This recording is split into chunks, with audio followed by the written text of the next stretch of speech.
Today, we're going to focus our attention and our study on probably one of the best known reformers in the church. This hymn comes from Martin Luther, and it's very focused on the core of his theological beliefs. He, as I mentioned, is one of the best known and probably one of the first who were aiming to reform the church, to try to change the church, to make the focus more on ideas and teachings that come directly from Jesus, or at least are found securely in our scripture. So Luther disconnected from the Roman church primarily over the belief that God's forgiveness and grace is freely given to all. In other words, he believed that there is nothing we can do or nothing we can say in order to win or earn God's love and mercy. He derives this idea directly from Paul, who wrote in his letter to the Romans, "For I am not ashamed of the gospel. It is the power of God for salvation to everyone who has faith, to the Jew and also to the Greek. For in it, the righteousness of God is revealed through faith for faith, as it is written, he who through faith is righteous shall live." This ran counterintuitive to the structure that included concepts like indulgences that encouraged people to donate money to the church in order to ensure that loved ones would be accepted into the kingdom. Because of his stance, which were firmly stated in his 95 Theses that he eventually nailed to the church door, Martin Luther was excommunicated by Pope Leo X. Luther also affirmed that clergy should be allowed to marry, translated scripture into the native tongue of German to encourage everyone to be able to read it. And he also emphasized the equality of all baptized Christians.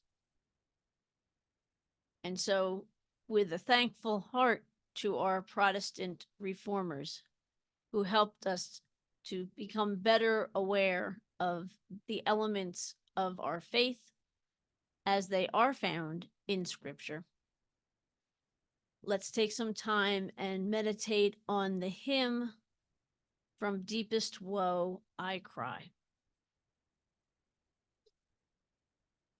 From deepest woe I cry to thee. Lord, hear me, I implore thee. Bend down thy gracious ear to me. I lay my sins before thee. If thou rememberest every sin, if naught but just reward we win, could we abide thy presence? Thou grandest pardon through thy love, thy grace alone avail. Our works could never our guilt remove. Yea, even the best life faileth, for none may boast themselves of aught, but must confess thy grace hath wrought whatever in them is worthy. And thus, my hope is in the Lord, and not in my own merit. I rest upon his faithful word to them of contrite spirit, that he is merciful and just. Here is my comfort and my trust.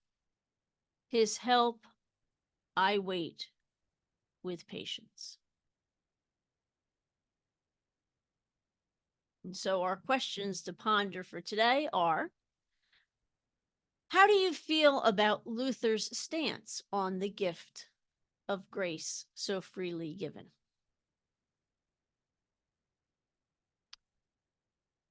What do you personally find hope in?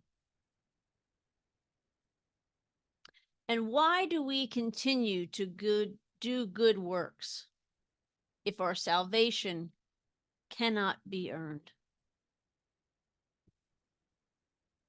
Which, if you don't come up with an easy answer for that one, is understandable, because that's a deep theological question that we've been discussing and thinking about for ages now.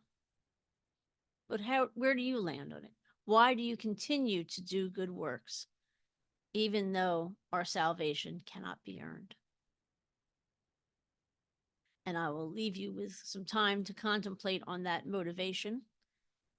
And then consider coming back tomorrow, where we can look at another one of our hymns. And so until that time, take care and God bless.